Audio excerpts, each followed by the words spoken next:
manajemen basis data. Saya perbesar. Sudah ada di layar, silakan kalian unduh. Lalu kemudian kalian harus membacanya. Masih belum ditandatangan oleh Kaprodi, nanti yang finalnya akan ditandatangan Kaprodi, dan ini akan jadi janji saya kepada kalian, juga janji kalian kepada saya. Sama-sama di sini, karena ini yang akan kalian bisa harapkan dari mata kuliah ini. Kalian memahami database, sekaligus pengalaman bagi mahasiswa dalam membangun dan mengelola database. Topik-topiknya yang akan diajari adalah apa itu database, perintah-perintah dasar SQL dan lanjutannya. Kalian akan belajar Microsoft Access, juga sedikit tentang MySQL. Kita bisa lihat nanti ke depan kira-kira mana yang akan lebih dominan. Kita akan belajar ERD, Entity Relationship Diagram, ERD. Bagaimana kita membuat normalisasi dari sebuah data mentah, data tradisional ya. Dan intinya nantinya diharapkan kalau kalian sudah menguasai materi ini, ke depannya tentu bukan hanya dengan ikut mata kuliah manajemen basis data informasi, lalu kalian bisa jadi pustakawan sistem, bisa jadi konsultan, tidak. Tapi paling tidak ini akan membantu kalian menjadi konsultan basis data, data scientist mungkin ke depan, ya, ataupun pustakawan pengelola data. Karena ini semua ngomongin basis data. Jadi kalau kalian berpikir masuk prodi perpustakaan dan sains informasi adalah hanya untuk jadi pustakawan, salah. Kalian bisa jadi ahli juga. Karena prodi kita adalah sains informasi, juga menjadi materi pentingnya. Oke, CPL apa? Capaian pembelajaran lulusan. Ini yang diharapkan dari kalian. Setelah kalian belajar ini, apa yang terjadi? Kalian kodenya S9 itu adalah kalian bisa menunjukkan sikap bertanggung jawab atas pekerjaan di bidang kalian secara mandiri. Tentu dalam hal ini adalah pengelolaan basis data ya. Kalau kalian memang nanti bekerja dengan basis data.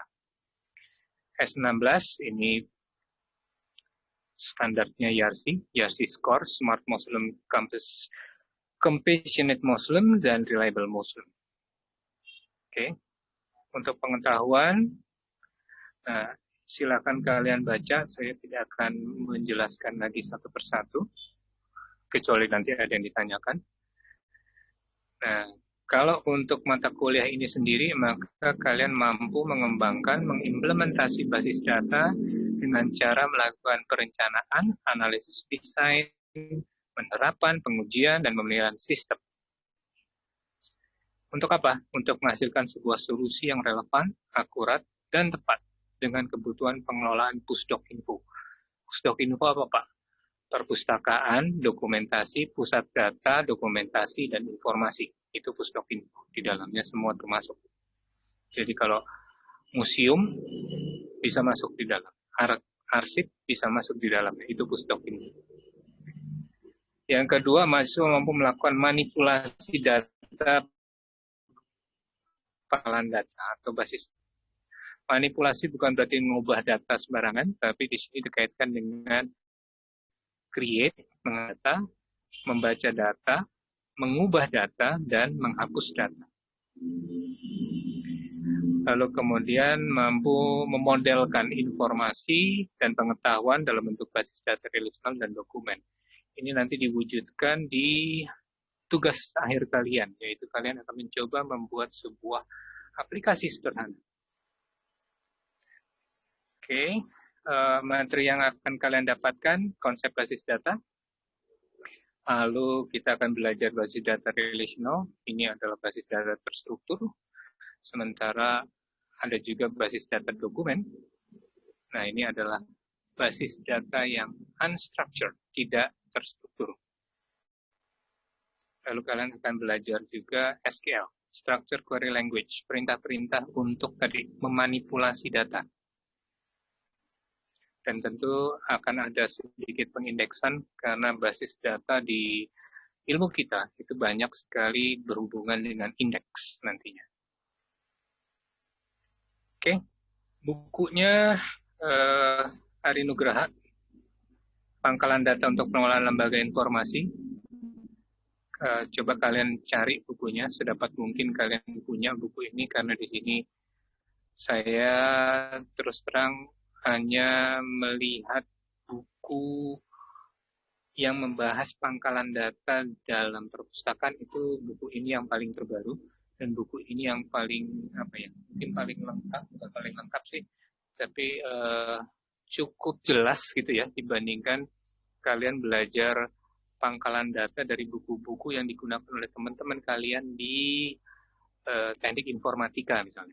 Kalau di teknik informatika masalah teknisnya detail sekali.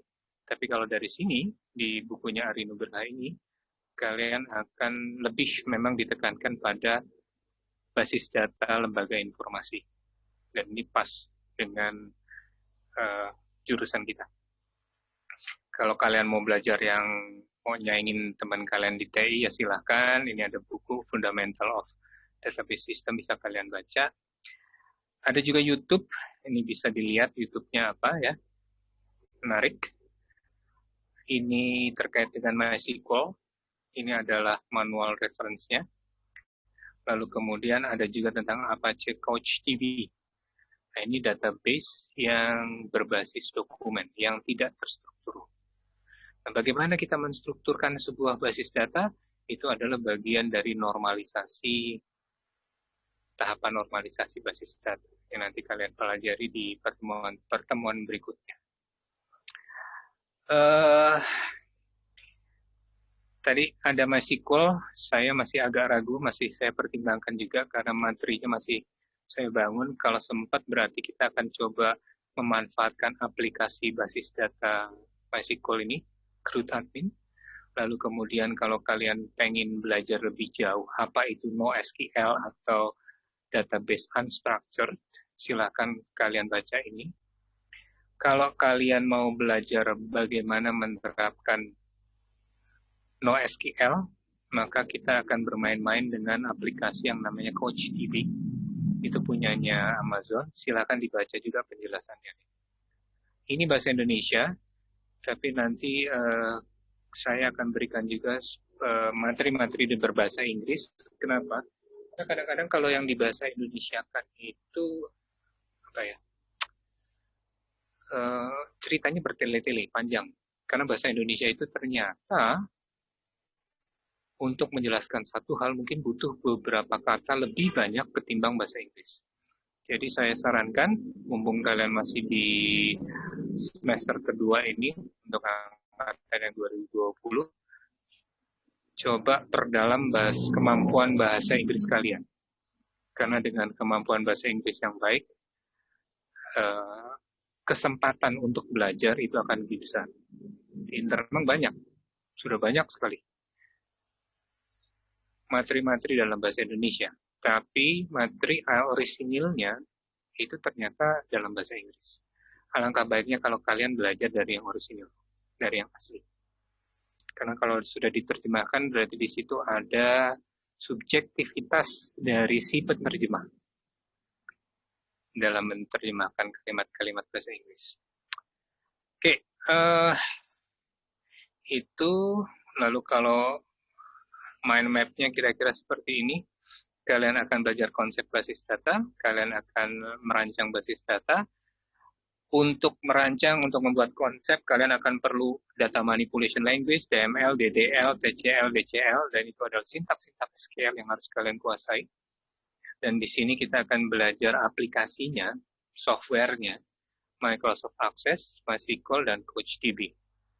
Sedapat mungkin saya akan coba jelaskan ketiga materi ini untuk pemahaman kalian. Hanya saja mungkin penekanannya lebih kepada Microsoft Access.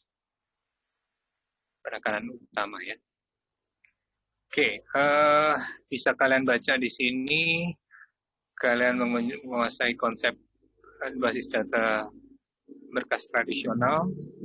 Juga kalian berkas-berkas yang modernnya juga difahami ya, karena berkas tradisional, basis data berkas tradisional dan basis data yang terbaru itu nanti akan kita jelaskan. Ada satu materi yang seharusnya saya juga jelaskan, tapi saya hanya minta mungkin saya serahkan kalian untuk baca ya. Di mata kuliah lain juga di semester lalu mungkin kalian sudah dijelaskan apa itu visi dan misi prodi IP. Jadi saya mungkin akan nebeng aja dulu deh dari penjelasan Bapak Ibu dosen yang pernah kalian dapatkan tentang apa itu visi misi prodi. Tapi nanti ada latihan dan ada quiz ya. Ini minggunya minggu 1-2, berarti 2 minggu pertama kita akan belajar ini terus. Di sini ada quiz juga, berarti nanti termasuk pertanyaan tentang visi misi yang ada kaitan dengan visi misi akan saya tanyakan di quiz kalian. Oke, kalau saya bahas satu-satu panjang, jadi saya hanya akan menjelaskan beberapa bagian penting, tapi silakan kalian baca. Kalau ada yang tidak jelas, silakan kalian tanyakan, sehingga nanti saya akan bahas lebih detail lagi satu persatu, sesuai dengan mana yang tidak jelas. Kalau yang sudah jelas, ya sudah, saya tidak akan jelaskan lagi. Oke, pertemuan 1-2, pertemuan 3-4-5, itu akan kita ngomongin sistem basis data manajemen. Bagaimana kita membuat dokumentasi basis data ini mungkin lebih banyak teori. Akan kita bahas di sini bagaimana kita merancang basis data dan seterusnya. Lalu kemudian di pertemuan 6-7 kita akan baru bicara benar-benar bagaimana ERD, bagaimana normalisasi di sini ya. Perkenalan MS Access-nya akan lebih detail lagi di sini. Bagaimana ERD diterapkan di Microsoft Access. Lalu kemudian setelah semester UTS, setelah tengah semester kalian akan bicara benar-benar main-main dengan data real, data yang ada di lapangan. Kalau kita bisa lebih cepat memahami konsep-konsep teori tadi di atas, maka bisa jadi materi ini juga akan lebih baik. Artinya materi ini akan kita bisa bahas lebih cepat di minggu sebelum ujian tengah semester. Kenapa? Karena sebenarnya materinya banyak. Jadi saya berharap kalian belajar mandiri juga. Mungkin diskusi dengan teman-teman, ngobrol dengan teman-teman kalian sesama yang ngambil mata kuliah ini. Nanti kalau ada yang tidak jelas, gunakan media komunikasi di Telegram, bisa ngobrol dengan Salsa Bila, itu dipanggilnya Bila atau Salsa ya? Biar teman-teman tahu nih, mungkin nanti kenalan ya. Salsa boleh Pak. Salsa ya, jadi nanti kalian bisa ngobrol dengan Salsa untuk nanyain beberapa hal. Kalau memang tidak bisa dibantu Salsa, saya akan bantu lebih jauh. Oke, 9, 10, 11. Nah, tadi yang tentang Coach DB, kita terpaksa hanya bisa bicara tentang pertemuan ya. Satu kali pertemuan, begitu juga mungkin MySQL dan Microsoft Access, tidak banyak. Tapi saya berharap kalian paling tidak bisa membandingkan kapan kita bisa pakai Microsoft Access, kapan kita harus pakai MySQL misalnya. Oke. Terkait dengan itu, maka ini adalah evaluasi pembelajaran yang akan kalian harus perhatikan. Jadi terkait dengan pengetahuan itu adalah 40%. Kita akan lebih menekankan pada keterampilan kalian. Karena nanti ini saya akan coba perbanyak demo-demo lalu tutorial tentang prakteknya. Pengalaman semester sebelumnya, praktek mahasiswa, apalagi dengan kondisi belajar daring ini, praktek-praktek itu sangat sulit dilakukan. Saya masih belum punya solusi yang terbaik, Tapi saya akan coba untuk menyiapkan materi-materi yang bisa kalian pelajari sendiri. Lalu kalau ini dijabarkan dalam penilaian kegiatan kita, maka kalian akan dinilai UTS. Nilai UTS kalian itu adalah 20% dari pembelajaran, total pembelajaran. UAS teori juga 20%. Ada tugas dan praktik, termasuk praktikum nanti, tugas di praktikum dan tugas akhir, itu 25%. Lalu ada latihan dan kuis 20%, dan ada penilaian sikap 15%. Ini penjabaran penilaian kita.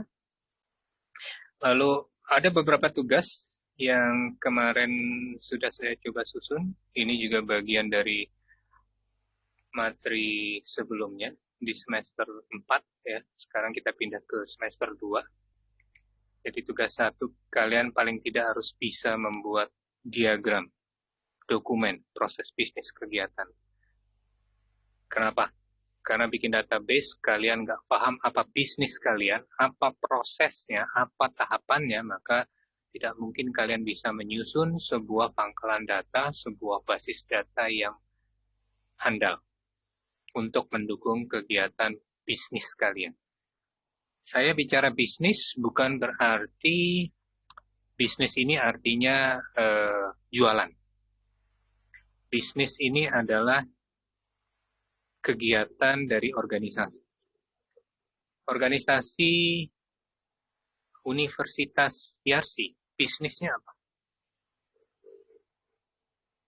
Apakah Yarsi jualan? Tidak. Bisnis dari universitas, sebuah lembaga pendidikan adalah menyampaikan materi, ya kan? Menilai penguasaan atas materi, dan memberikan sertifikasi atau penilaian kelulusan. Itu pendidikan. Tentu di dalamnya banyak. Ada akademik, ada keuangan, ya kan, kalau swasta. Kalau negeri pun tetap ada. Kalau yang gratisan, ya berarti mungkin akademiknya lebih banyak, materinya. Nah, itu adalah bisnis. Jadi bisnis tidak melulu bicara soal uang, bicara keuntungan. Tapi di sini bisnis kegiatan adalah bisnis atau kegiatan operasional yang berhubungan dengan rencana-rencana strategis, rencana-rencana yang ingin dicapai, mimpi, visi, misi tadi oleh organisasi. Kalau kalian LSM, maka bisnis kegiatannya tentu tidak akan bicara tentang jualan produk.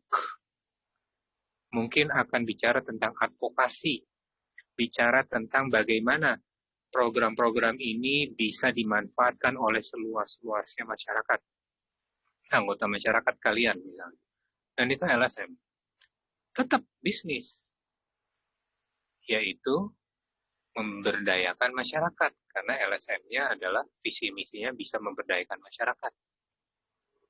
Memberdayakan masyarakatnya lewat apa? Lewat pendidikan kah? Lewat keuangan kah? Lewat macam-macam. Oke? Jadi kalau saya bicara atau menggunakan kata bisnis di sini, asumsi kalian harus selama ini kalau bisnis adalah perusahaan ya, pabrik gitu, toko, maka bisnis di sini lebih luas. Bukan hanya sekedar bicara material, keuangan, keuntungan, profit, tapi juga bisa bicara program. Ini tugas 1.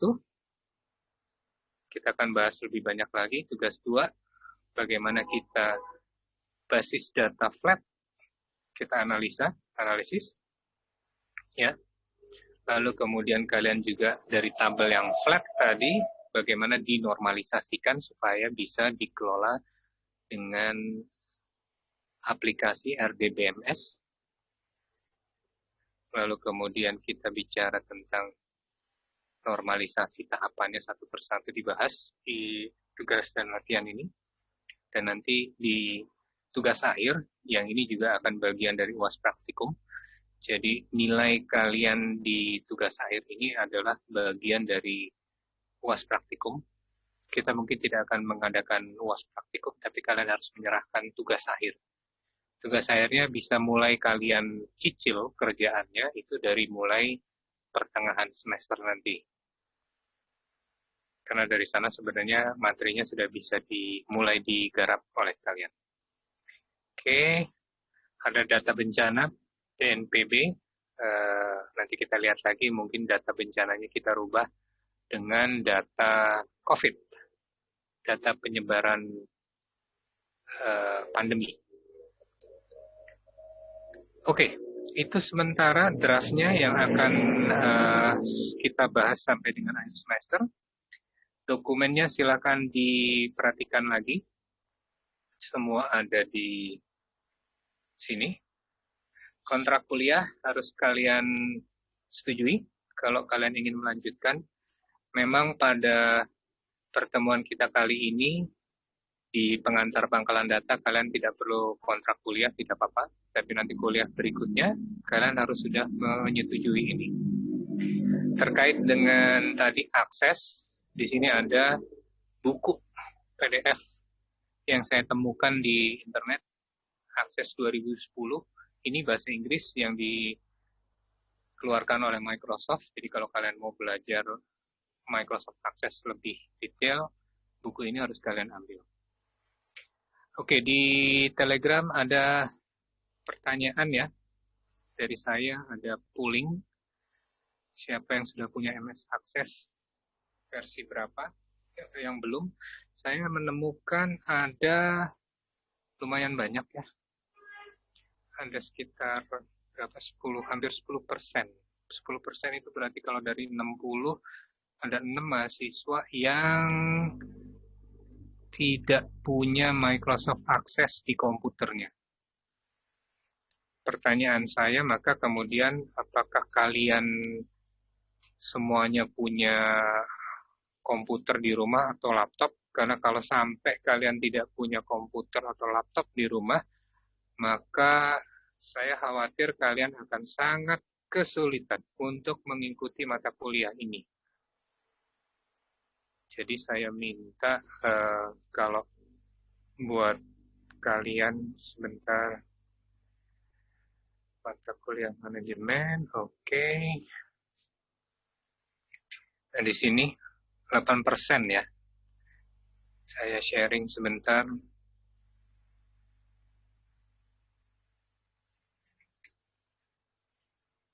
Ini ada 8% yang tidak ada Microsoft Access di komputer. Usahakan kalian bisa menginstalnya. Saya tutup mata mau bajakan ataupun mau yang tidak, yang asli, yang original. Tapi saya minta teman-teman yang ini 49-50.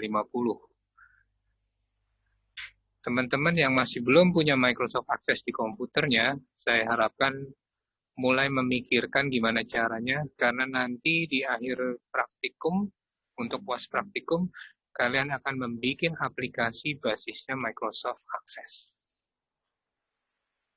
Oke. Untuk yang 2003, saya masih bisa terima, karena yang 2003 sebenarnya konsepnya tetap sama, hanya saja perintahnya yang beda. Nah, ini mungkin kalian harus belajar lebih keras lagi, karena materi-materinya rata-rata untuk Microsoft Access 2007 ke atas. Kenapa? Kalau kalian masih pakai yang 2003, kalau kalian sharing ya, berbagi aplikasi ini di mesin-mesin terbaru, di sistem operasi terbaru, Windows 8 misalnya, atau Windows 10 yang sekarang rata-rata ya, maka Microsoft 2003 ini rata-rata sudah tidak bisa jalan. Aplikasi yang kalian bangun di Microsoft 2003 itu kalaupun bisa jalan maka akan sangat terbatas fungsinya. Banyak fungsi yang mungkin tidak akan jalan di Microsoft yang terbaru. Itu yang jadi masalah. Oke, jadi nanti silakan kita diskusi lagi buat teman-teman yang 12 dan 8% ini, 20% ya. Lumayan nih, 20%. 1/5 dari kalian. Kita akan coba bahas.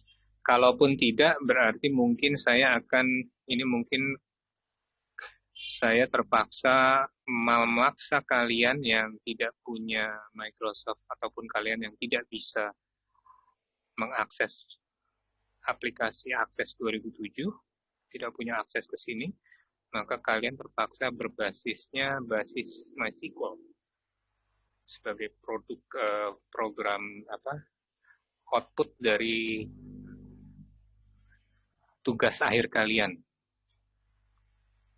Oke, kita lihat nanti sambil jalan. Semoga semuanya bisa sama ya ilmunya, yaitu Microsoft Access. Oke, sampai di sini ada yang mau ditanyakan?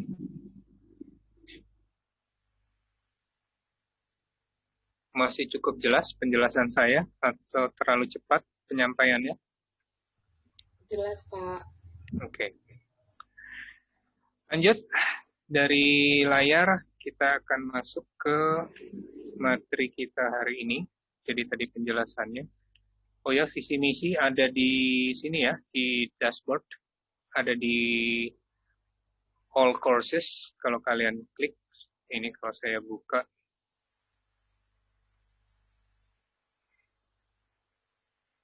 Oke. Kalau kalian masuk ke all courses, kemudian fakultas TI, kalau kalian masuk ke periode sekarang, maka ini adalah visi misi yang harus kalian hafalkan, yang harus kalian pahami. Ya. Jadi jangan, kalau saya tanya apa itu visi misi dari prodi TI dikaitkan dengan mata kuliah ini, harusnya kalian sudah bisa melihat. Karena visi misinya sudah dipampangkan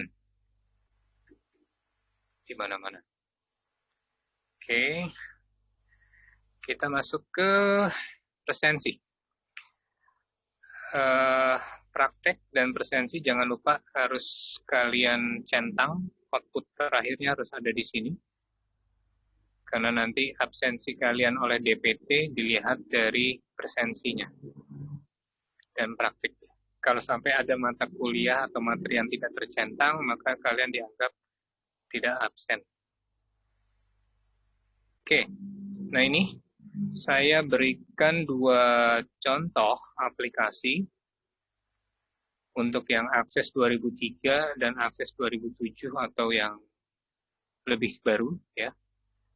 Karena yang di 2003 tidak bisa jalan di 2007, jadi untuk teman-teman yang masih pakai akses 2003, silakan unduh aplikasi Northwind ini untuk melihat kira-kira kita akan bikin aplikasi seperti ini. Oke, saya akan masuk penjelasan di presentasi.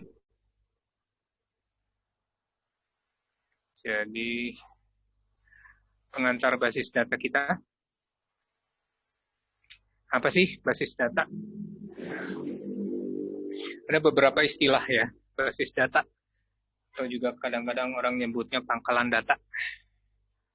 Lalu ada database management system. Ada sistem basis data.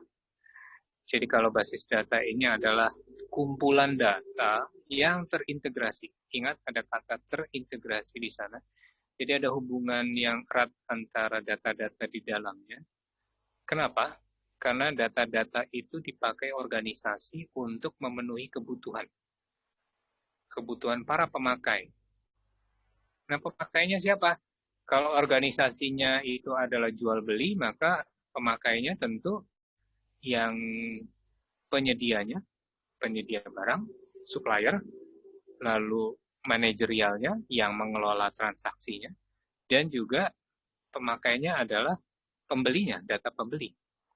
Nah, itu semua harusnya terintegrasi di sini. Ada kata terintegrasi. Oke. Para pemakai ini bukan hanya yang menggunakan sistem, tapi bisa diperhatikan para pemakai ini adalah stakeholder dari organisasi. Jadi kalau kalian bikin basis data, bikin pangkalan data, kalian juga harus sadar, harus paham, harus menguasai dengan baik.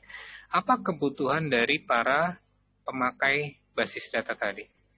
Siapa sih basis data kita? Siapa kira-kira stakeholder, pemegang para pihak yang terkait dengan organisasi kita? Kalau universitas, siapa stakeholdernya? Tentu ada dosen, ada mahasiswa, ada tenaga kependidikan, ya kan? Siapa itu tenaga kependidikan? ada TU. Kalau di zamannya tidak pandemi berarti ada tenaga kebersihan yang membersihkan ruangan kelas supaya kalian enak belajarnya.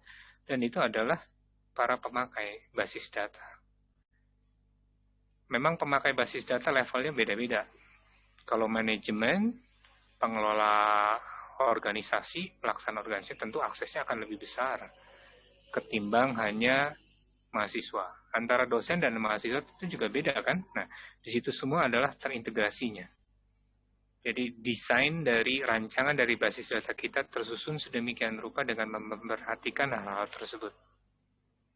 Jadi sekali lagi di sini terintegrasi artinya semuanya saling terkait. Semua itu apa?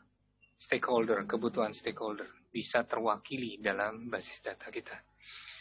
DBMS, Database Management System, ini adalah perangkat lunak. Biasanya kalau DBMS kita ngomongin aplikasi perangkat lunak yang menangani semua pengaksesan database atau basis data tadi. DBMS apa saja? Banyak, nanti kita bicara lebih detail lagi. Kalau kita bicara sistem, sistem itu apa? Sistem itu definisinya adalah unit-unit, kelompok-kelompok, sub-sub bagian. Oke? Sub-sub sistem atau bagian-bagian dari sistem yang lebih kecil yang saling berinteraksi untuk mencapai satu tujuan tertentu. Kembali lagi, universitas. Universitas itu adalah sebuah sistem. Iya, itu adalah sebuah sistem. Sistem universitas Yarsi. Wah, kalau gitu dia punya subsistem dong. Ada. Ada komponen-komponennya. Apa komponen dari sistem universitas Yarsi? Kalian sebagai mahasiswa itu adalah komponennya. Kalian sebagai user. Saya sebagai user. Levelingnya beda. Tapi di sana juga ada gedung. Nah, bagaimana gedung bisa dimanfaatkan? Mungkin kalau daring begini berarti bagaimana akun Zoom universitas bisa dikelola dengan baik sehingga setiap mahasiswa 5.000 mahasiswa Yarsi itu bisa memanfaatkan akun Zoom Yarsi dengan baik. Nah, itu sistem. Jadi banyak subbagian. Tadi kalau sistem universitas Yarsi berarti ada subsistem akademik yang mengatur bagaimana nilai-nilai kalian, bagaimana kalian bisa belajar dengan baik. Ada subsistem keuangan yang mengatur pembayaran kalian. Ada subsistem mahasiswa yang mendata kegiatan mahasiswa, aktivitas mahasiswa. Ada subsistem pengajaran, di mana materi-materi itu harus bisa diakses misalnya. LMS ini, layar, itu adalah subsistem dari Universitas Yarsi. Ya. Jadi sistem basis data adalah bentuk gabungan dari DBMS, aplikasinya, perangkat lunaknya, yang memanfaatkan data-data ini. Nah, itu adalah sistem basis data.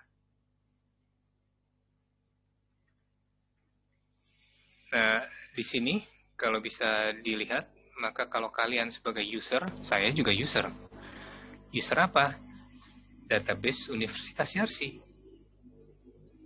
Yang akan kalian hadapi itu adalah aplikasi basis data. Oke?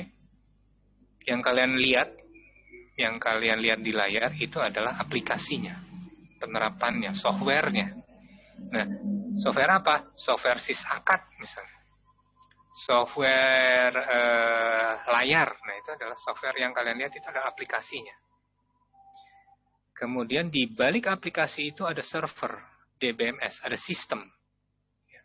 Sekali lagi sistem, berarti ini bukan hanya satu unit, bisa termasuk di dalamnya software untuk pengelola database-nya, lalu SOP, aturan main, bagaimana mahasiswa bisa mengakses, itu semua diatur, dikelola oleh database management system ya. Lalu kemudian ini hanya mengelola sistemnya saja. Database-nya, nah ini yang akan kita bangun. Sebuah database management system tidak mungkin tidak punya database. Nah, tugas kalian di sini adalah memastikan basis data tadi. Nah, kita mata kuliah ini kita konsentrasinya di sini. Nanti kita akan coba sampai ke sini. Sedikit saja yang sederhana. Sehingga user tidak melihat langsung data-data mentah kita, tapi user kita batasi ya, dengan memanfaatkan software. Softwarenya apa? Bisa Microsoft Access, bisa MySQL. Yang akan kita pakai mungkin lebih banyak ke Microsoft Access. Mungkin nanti di mata kuliah yang lain, manajemen record, DBMS-nya itu akan beda lagi. Oke. Berikutnya. Nah, kalau dulu, kalau yang manual, sistem database manual itu sebenarnya juga sudah ada. Kita nyebutnya sistem file tradisional. Nah, kalau yang kalian sudah mulai memanfaatkan basis data untuk tadi terintegrasi semuanya simpennya di komputer ya, maka itu bisa dibilang kalian sudah sistem file basis data. Jadi kalau ini file tradisional, maka atau sistem tradisional lah, maka sekarang kalian sudah harusnya belajar yang lebih modern lagi. Sistem kalian datanya disimpan dalam basis data, bukan dalam bentuk file-file tradisional, berkas. Perbedaannya apa? Kalau yang file tradisional biasanya tergantung dengan program. Kalau kalian di keuangan, ya hanya file-file keuangan saja yang bisa kalian lihat. Itu kalau yang tradisional. Tapi kalau yang file basis data, sistem basis data, maka yang kita lihat adalah data keuangan ini nanti bisa diakses oleh siapa.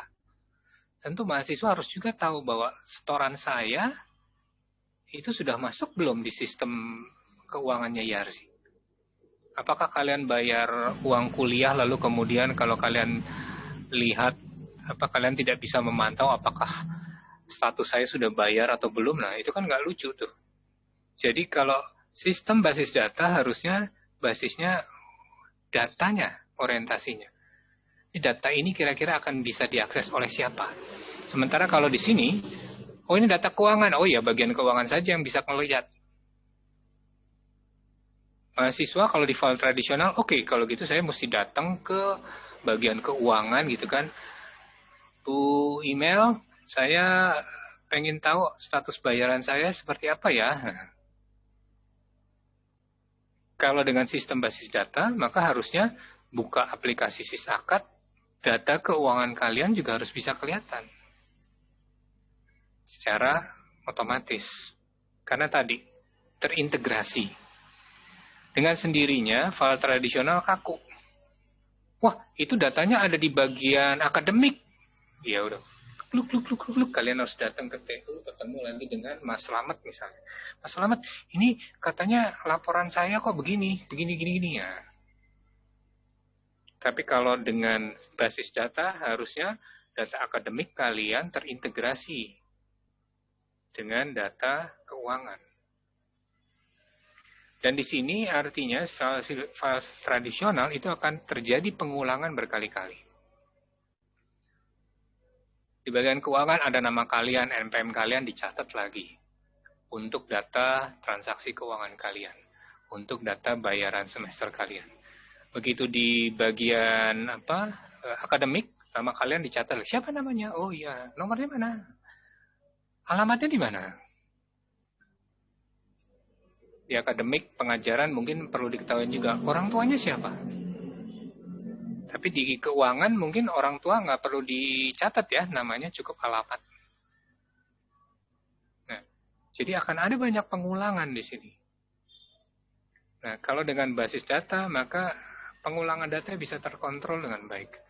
Begitu satu data ditambahkan, maka otomatis nama kalian daftar ke YARSI, misalnya universitas, maka nama kalian itu otomatis akan dikenal di sistem akademik, akan terkenal akan dapat dikenali NPM kalian gitu. Kalau kalian sudah dapat NPM, akan dapat dikenali di SysAkat, akan dapat dikenali di layar, akan dapat dikenali di perpustakaan.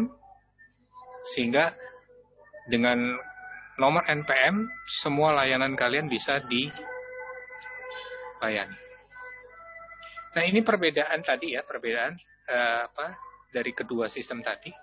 Lalu kalau kalian lihat dari kelemahan, ada beberapa catatan di sini. Tadi ya, data rangkap jelas, tidak bisa digunakan bersama-sama. Ya nggak bisa lah. Folder yang ada di bagian keuangan tentu hanya ada di bagian keuangan kan. Kalau kita mau ngambil folder itu ya mesti izin sama orang keuangan. Nah, sehingga timbul kesukaran dalam kita mengakses data.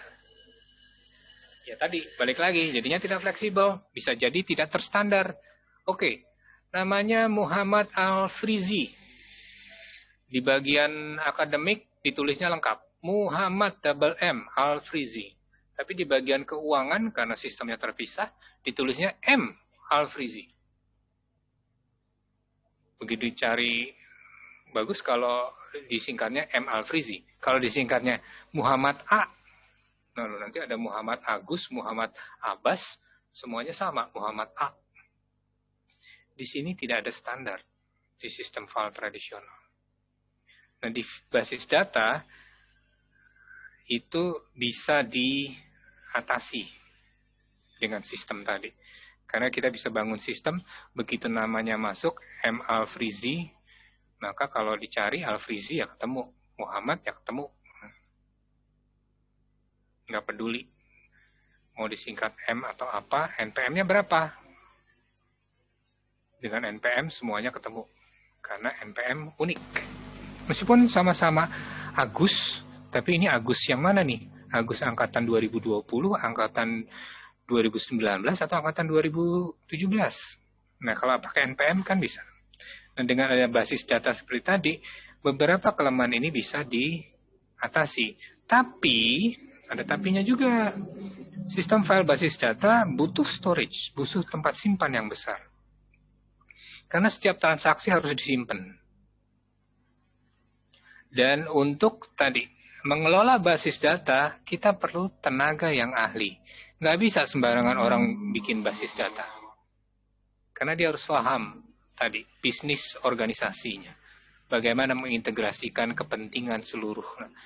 Juga bagaimana kalian harus menguasai aplikasi yang akan kalian gunakan. Apakah Microsoft Access, apakah MySQL. Biasanya kalau orang basis data, dia punya spesialisasi.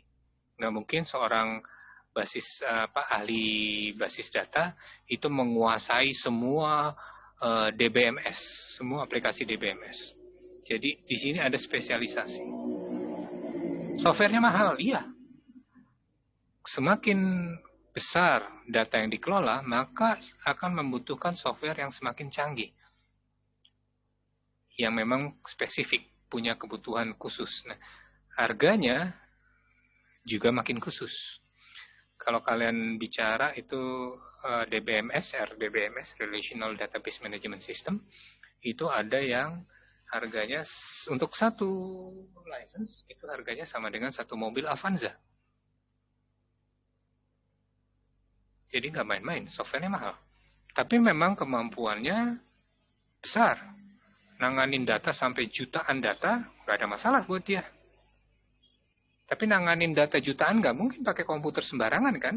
Nah, di sini yang makin kelemahan dari basis data. Lalu kemudian kalau terjadi kerusakan pada sistem basis data, maka semua yang terkait, karena ini terintegrasi, karena basis datanya rusak, ya udah bisa jadi organisasi itu lumpuh. Ternyata data mahasiswa, basis data mahasiswa di sistem universitasasi rusak. Data mahasiswa angkatan 2020 hilang karena dihack misalnya. Ya otomatis kan data akademik kalian bisa jadi juga nggak bisa diakses kan. Data keuangan kalian juga. Ini juga dosen mau ngajarin, ini siapa ya? Nah, gara-gara data mahasiswanya hilang, rusak, tidak bisa diakses. Jadi kerusakan pada sistem basis data dapat mempengaruhi semua departemen yang terkait. Karena sistemnya sudah terintegrasi tadi. Daftar-daftar istilah. Nah, ini enterprise, entitas, atribut, nilai data, kunci elemen, key data elemen, primary key, itu kadang-kadang juga key data. Record, ini adalah beberapa yang harus kalian pahami. Enterprise itu berarti organisasi. Datanya besar. Kita tidak hanya ngomong data prodi misalnya. Data prodi ya data prodi, tapi kalau enterprise maka harusnya ngomongnya data universitas. Gabungan dari banyak sub-sub sistem tadi. Datanya besar. Mungkin kalau data prodi bisa kecil ya. Ada entitas, ada atribut, ada nilai data, data value, ada kunci elemen. Nah, apa ini? Nanti kita akan lihat satu-satu. Record. Record itu kadang-kadang kalau bahasa Inggrisnya record, pakai C ya, record. Nah, itu adalah data. Record itu biasanya baris. Kunci key elemen data ini adalah angka unik, nilai unik dari data. Dalam sebuah basis data, key data elemen itu tidak akan ada yang duplikat. Contohnya NPM. NPM kalian ada yang sama? Nggak pernah mungkin ada yang sama. NIK, nomor induk kependudukan. Itu pasti unik untuk seluruh warga, untuk seluruh masyarakat yang tinggal di Indonesia, warga negara Indonesia. Mobil,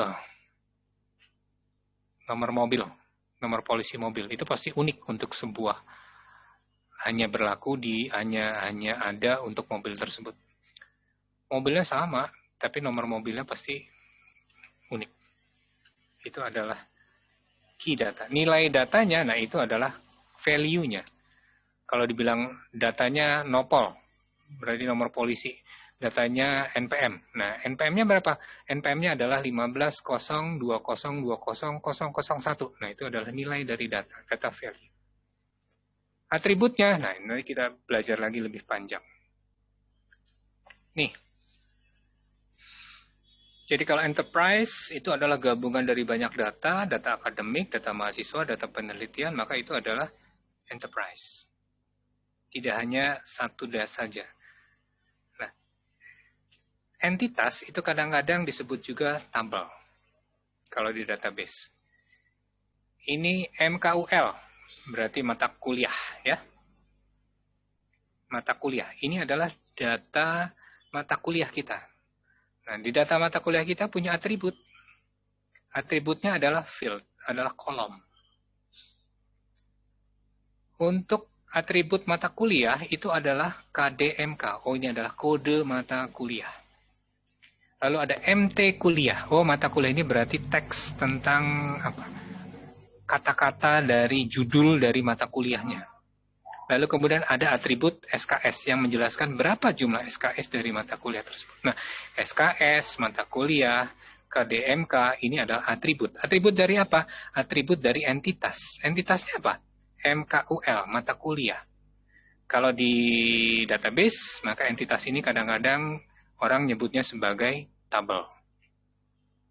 Nah, KK01, mahasiswa data 2, SIM 3, Pancasila 2, ini adalah record atau record data. Oke? Jadi kamu mesti paham dulu basis data itu apa sebenarnya. Ini baru untuk yang akademik. Untuk yang mahasiswa gimana? Ya berarti entitasnya bisa beda-beda kan? Atribut dari mahasiswa apa? Ada nama kalian, ada NPM kalian, ada alamat rumah, ada nama orang tua, gitu.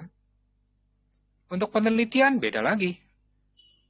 Nah, kumpulan dari data yang terintegrasi ini kadang-kadang mereka menyebutnya enterprise. Ini sederhana banget nih, cuma ada satu tabel, dua tabel, tiga tabel ya. Tapi kalau enterprise, kita akan bicara mungkin ratusan bahkan ribuan tabel. Coba bayangin, berapa tabel atau data record ya yang dikelola oleh sistem basis data Carrefour. Mungkin Carrefour udah nggak ada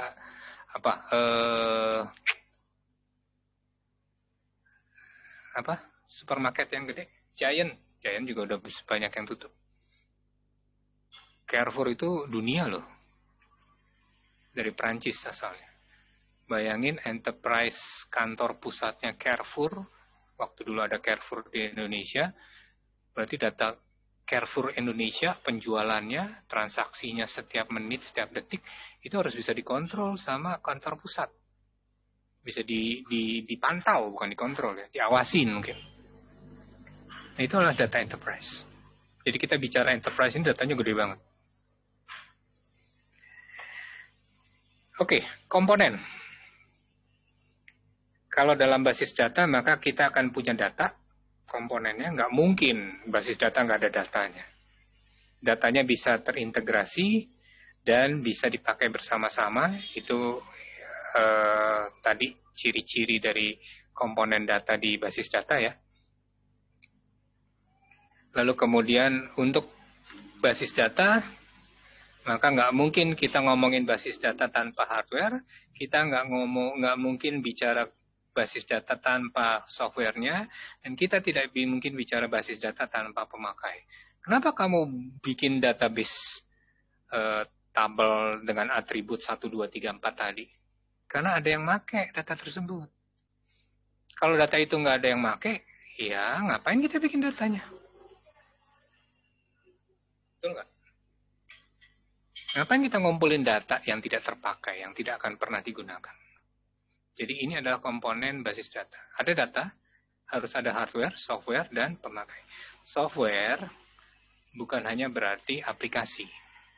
Software bisa juga berarti SOP. Kalau saya mau ngentri data, maka tahapannya adalah 1, 2, 3, 4. Nah, itu software. Aturan main. Ya. SOP itu software. Hardware, ya ada komputernya tentu. Tapi bisa jadi juga hardware ini adalah hard disk-nya, backup hard disk eksternal. Kalau harus dibawa keluar. Oke? Data, hardware, software, dan pemakai. Itu adalah komponen basis data. Keuntungan, tadi udah banyak kita singgung-singgung ya. Dengan sistem basis data, bukan sistem file ya, file tradisional, maka redundant, data-data rangkap itu bisa kita kontrol. Mau ngetik nama, coba cari dulu namanya, benar nggak namanya ini? Nggak perlu lagi kita ngetik-ngetik. Sehingga terpelihara karena datanya terkontrol, kerangkapan datanya, kekonsistenan data tercipta dengan sendirinya. Kamu masuk sebagai Muhammad Abbas. Ya berarti nanti kamu nulisnya M. Abbas, NPM-nya ketahuan, nah tetap aja ketemu konsisten, tidak akan salah. Ya, jadi nilai M. Abbas dengan Muhammad Abbas pasti sama. Karena kita punya konsistensi data.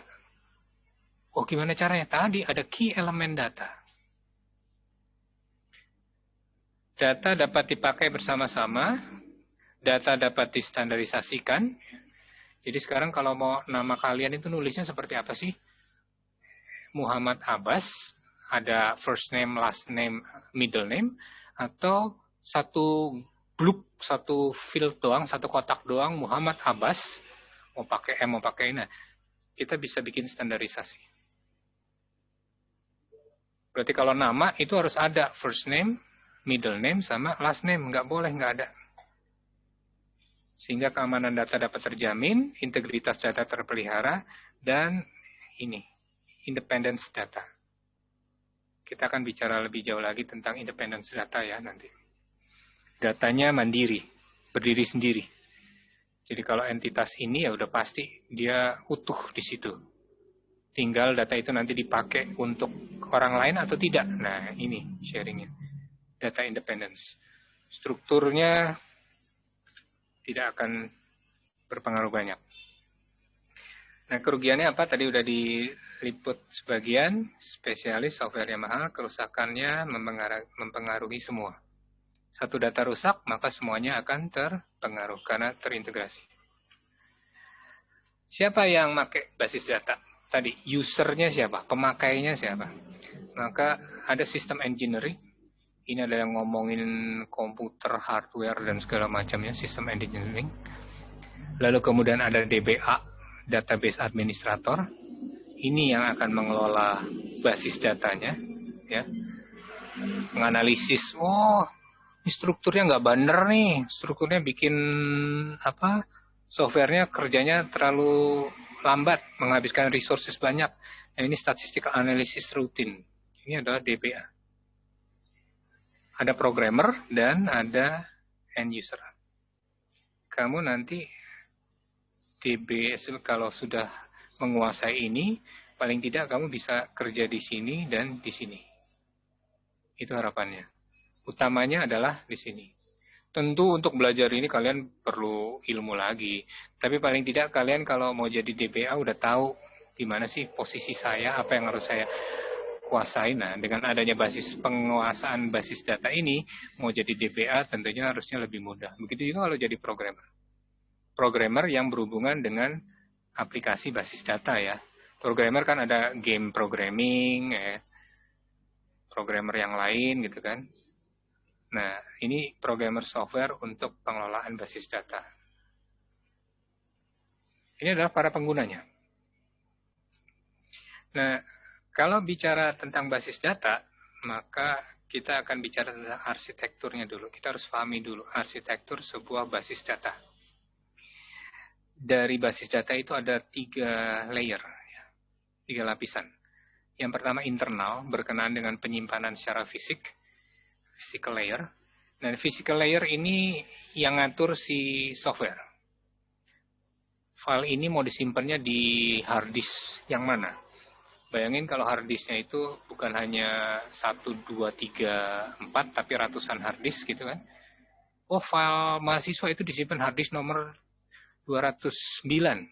Nah, yang ngatur siapa? Yang ngatur ini adalah hardware, lapisan internal. Nah, kalian harus menguasai ini kalau kalian mau jadi sistem engineering. Nah, kalau DBA, setidaknya dia akan lebih banyak main di lapisan konseptual. Bagaimana data itu akan disimpan, tabelnya apa, tadi atributnya apa, entitasnya apa, ya, relasi antar tabelnya seperti apa. Untuk record nama itu pakainya data yang disimpan apa?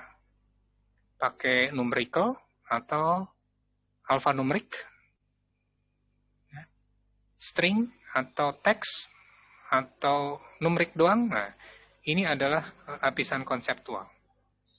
Di sini biasanya yang kalian main. Nah, eksternal, kalian juga bisa mulai bermain-main di sini, karena dengan memahami struktur, kalian bisa memperkirakan kira-kira yang akan dilihat oleh si user itu apa sih? Disinilah lapisan eksternal bicara. Nanti ada, oh view 1 ini untuk mahasiswa, view 2 ini untuk dosen, view 3 ini untuk rektorat, view, nah. Kira-kira gitu. Tapi konseptual ini adalah kerjaannya si DBA tadi. Nah, kalian akan coba membuat dari konseptual sampai ke view layer nanti di tugas akhir. Oke, balik lagi kita sistem berkas. Penjelasan sistem berkas bisa dibaca ya. Pendekatan basis data berkembang karena kelemahan pendekatan sistem berkasnya ini file system. Kalau di program aplikasi sistem berkas, maka aplikasinya adalah aplikasi keuangan ya, hanya untuk Departemen Keuangan. Aplikasi untuk akademik ya, hanya untuk akademik. Begitu kita mau lihat keuangan, ya mesti pindah dari aplikasi akademik, kita mesti keluar dulu dari aplikasi akademik, masuk ke aplikasi keuangan. Nah, itu adalah sistem berkas. Ya, jadi menyimpan data masing-masing pada file. Filenya juga unik. Ya, keuangan hanya file-file keuangan doang. Satu file berhubungan dengan satu program atau lebih. Tadi, kalau ini keuangan, ya hanya filenya hanya untuk orang keuangan saja. Itu sistem berkas. Oke. Akses file dilakukan dengan berbagai metode. Bisa random, bisa berurutan, bisa dengan indeks. Random ya, dia ngambil aja acak foldernya. bisa berurutan di abjad 1, 2, 3, atau dia dengan indeks. Ini juga macam-macam. Indeks itu berarti kalian punya daftar nama gitu, daftar nama mahasiswa, lalu kemudian ini ada di folder nomor 1, persis kayak kalian mengakses buku di perpustakaan. Katalog itu adalah indeks. Kenapa? Kalian cari buku, oke, ketemu nih katalognya, lalu di situ ada nomor panggil kan, nomor panggil, lalu kalian datang ke rak. Raknya nomor sekian, ketemulah bukunya. Nah, itu adalah indeks. Sistem berkas. Perpustakaan awalnya adalah sistem berkas. Buku-buku itu dianggap berkas. Lalu katalognya adalah indeks. Jadi kira-kira gini. Ini bagian order penerimaan pesanan ya. Ada program A, program B, program C. Lalu kemudian di sini ada filing sistemnya. Ada data customer, inventory, ada order-order yang belum terbayarkan misalnya. Ini udah hanya untuk departemen yang ngurusin pemesanan. Di sini ada customer, ya. Customer yang beli dari siapa aja kan mesti data. Inventory-nya juga ada, ya kan? Lalu di sini juga ada data khusus yang spesifik hanya punya bagian pemesanan, departemen pembelian atau pemesanan. Di bagian keuangan, ada juga program A, program B, program A untuk accounting ya, meskipun sama program A, tapi ini juga hanya untuk program accounting. Ada sistem invoice. Sistem invoice tentu harus ada inventory-nya juga. Untuk melihat, benar nggak sih barang ini ada yang dibeli, ya kan? Tentu di sini juga harus ada customer-nya. Kenapa? Yang beli siapa? Nah, berarti dilihat di sini, customer master file, di sini juga ada customer master file. Sistem berkas memungkinkan terjadinya pengulangan data. Karena data ini dibutuhkan oleh order dan juga untuk tagihan. Sementara di bagian payroll, di bagian pembayaran, itu nggak ada hubungannya semuanya. Dia cuman employee doang. Nah, kalau di sini ada siapa sih yang bikin data? Berarti kan di sini harus ada data lagi, employee master kan?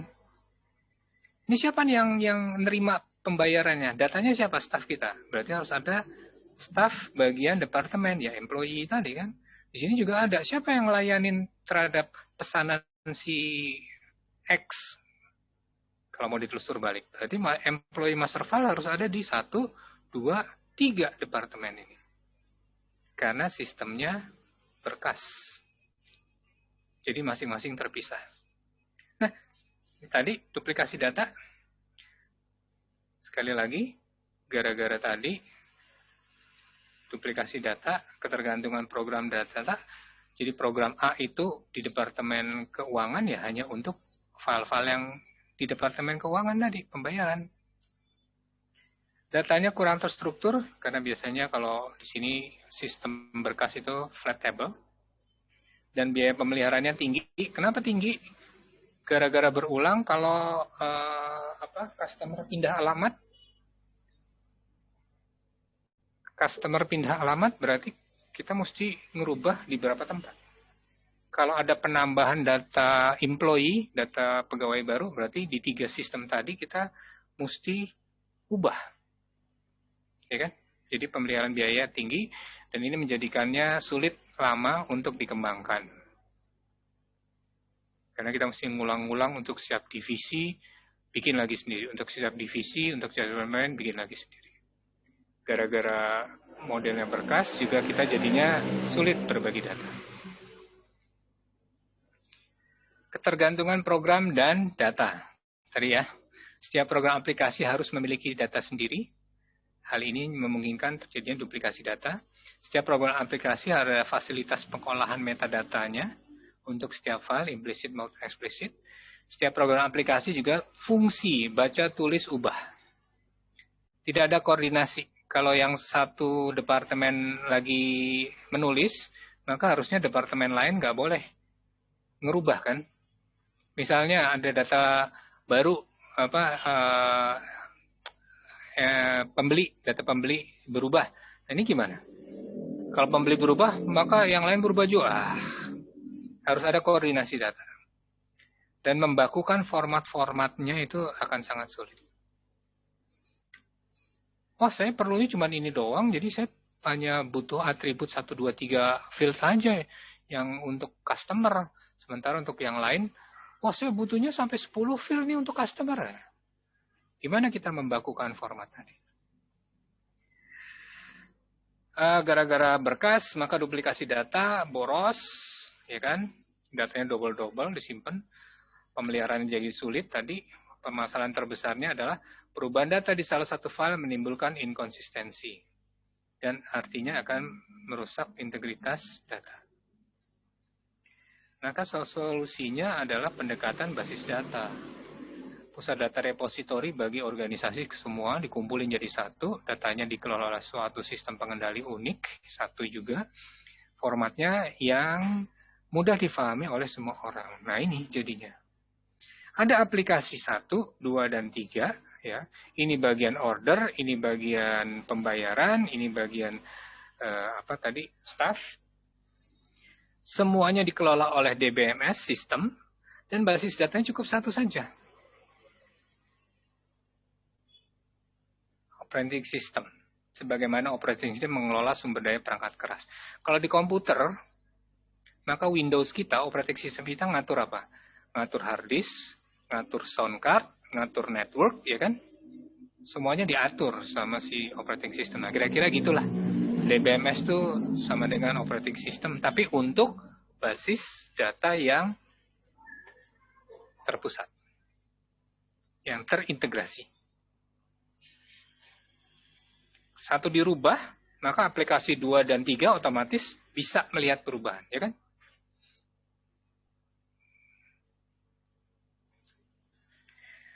Oke, karakteristik pendekatan basis data adalah self-describing nature. Jadi setiap entitas itu pasti akan menggambarkan setiap atribut pasti unik untuk setiap entitas dan masing-masing pasti jelas. Setiap entitas tadi, setiap atribut di entitas tersebut pun akan menjelaskan dengan sendirinya. Kita langsung tahu bahwa MK tadi karena strukturnya sudah jelas, maka kita bisa memperkirakan dengan jelas, oh MK ini berarti kode, oh ini adalah entitas dari atribut, atribut dari entitas mata kuliah.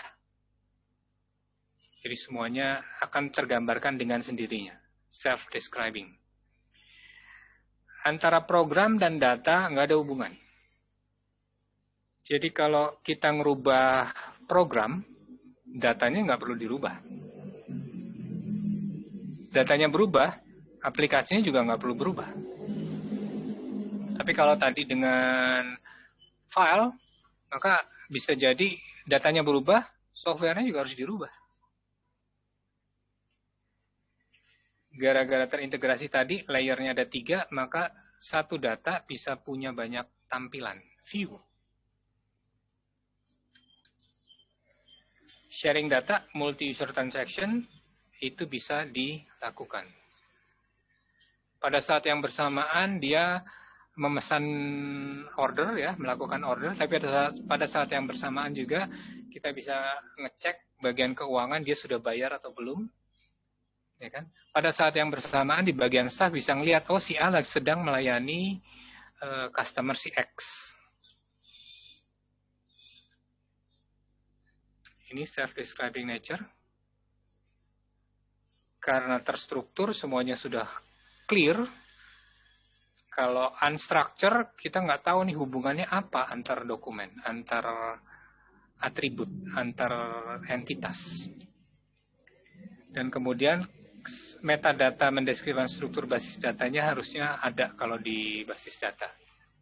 Dan dengan melihat metadata, maka kita sudah bisa melihat secara utuh data apa sih yang sebenarnya dikelola oleh sistem ini. Pada sistem berkas, definisi data merupakan bagian dari program aplikasi. Tadi insulation between data dan program. Perubahan terhadap struktur data tidak perlu merubah program. Disebut juga independensi program dan data. DBMS menyediakan representasi konseptualnya. Tadi.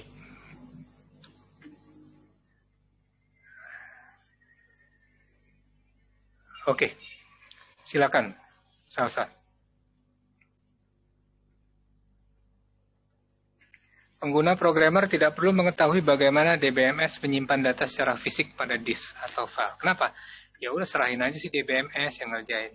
Sementara kalau di basis data bisa jadi si programmer harus ngatur, oh file ini harus disimpan di folder X yang ada di hard disk Y. Jadi kita memisahkan, menginsulasi antara data dan program. Programnya rusak, datanya belum tentu rusak. Datanya rusak, programnya belum tentu rusak. Kalau yang tadi basis berkas ya, file, itu bisa kacau itu. Metadata disimpan pada DBMS, bukan pada program, sehingga program tidak berurusan dengan format data. Multiple view tadi akan disesuaikan dengan kebutuhan penggunanya masing-masing. Lalu dihubungkan sharing multi-usernya, DBMS-nya, tadi kan, oh gila susah bener ya, ngawasin data kalau ada satu yang lagi ngerubah, gimana caranya supaya itu tidak mengakibatkan perubahan di bagian yang lain. Nah, DBMS itu menyediakan kontrol, menjamin kebenaran ketika ada beberapa user mengupdate data yang sama. Pada saat yang bersamaan, bagian order ngerubah data yang sama dengan bagian invoice, bagian pembayaran. Nah, data mana yang akan yang lebih dulu? Apakah data keuangan yang prioritasnya? Nah, itu semua diatur oleh DBMS. Jadi kita waktu bikin basis data, kita harus mikirin sampai ke sana. Bukan hanya mikirin data ini siapa yang ngisi. Data ini atributnya apa saja yang harus disimpan. Oke. Dari karakteristik tersebut, apa keuntungan pendekatan basis data? Silakan dibaca lagi. Ini tadi kita sudah membahasnya lebih jauh. Ini panjang ya, materinya banyak sekali. Jadi saya tidak akan membahasnya satu persatu. Kalian bisa baca sendiri nanti. Kalau ada yang tidak jelas, silakan ditanyakan. Ini pembahasan lagi tentang pengguna basis data. Di depan layar itu siapa saja, ya kan? Di belakang layar itu siapa? Kapan kita harus menggunakan basis data? Nah, ini mungkin yang lebih penting kita bahas.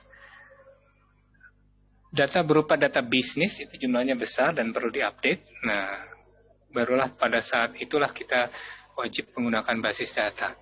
Pak, kalau saya punya warungnya cuman ya omsetnya cuman 100.000 sehari, perlu nggak bikin basis data? Ya nggak perlu lah.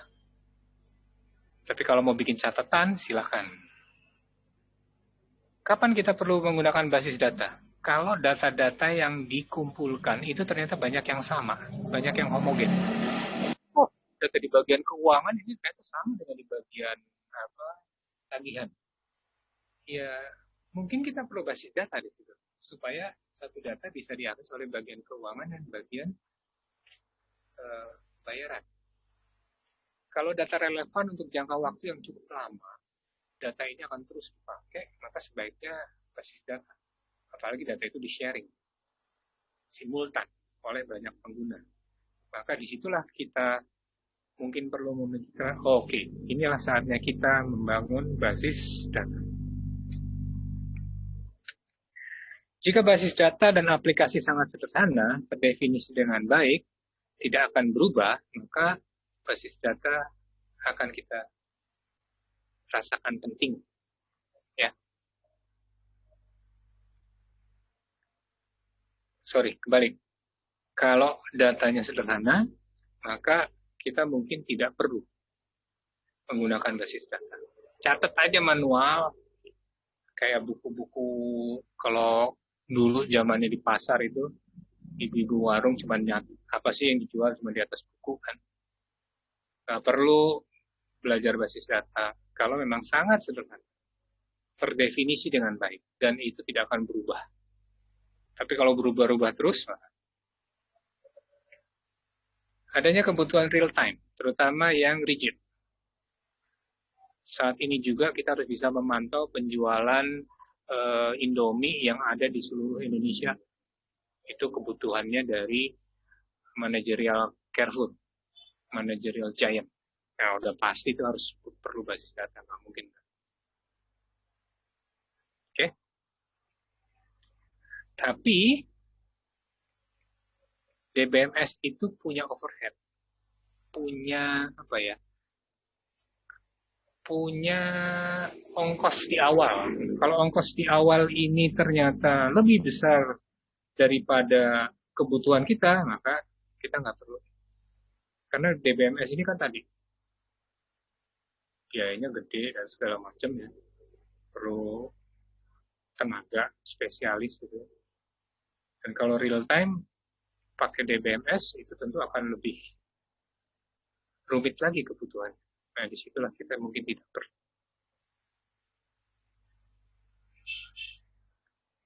Akses bersama ke suatu data tidak diperlukan. Ini juga kita tidak perlu basis data. Jika sistem basis data dapat memenuhi kompleksitas data karena keterbatasan permodelan. Oh ya, database itu kalau tadi sampai 100 tabel mesti dibikin modelnya kan pusing ya. Tapi kalau ternyata memang tidak bisa dibikin modelnya, ya sudah. Bisa jadi kita tidak perlu basis data. Kita perlunya database dokumen. Nah, itulah nanti muncul NoSQL database, bukan relational database. Jika pengguna perlu operasi khusus yang tidak dapat dipenuhi oleh DBMS, maka basis data mungkin juga tidak diperlukan. Ini adalah beberapa pertimbangan. Oke? Ada yang mau ditanyakan dulu sampai di sini? Panjang ya. Ini juga ada rekaman, nanti mohon rekamannya kalau bisa di-share.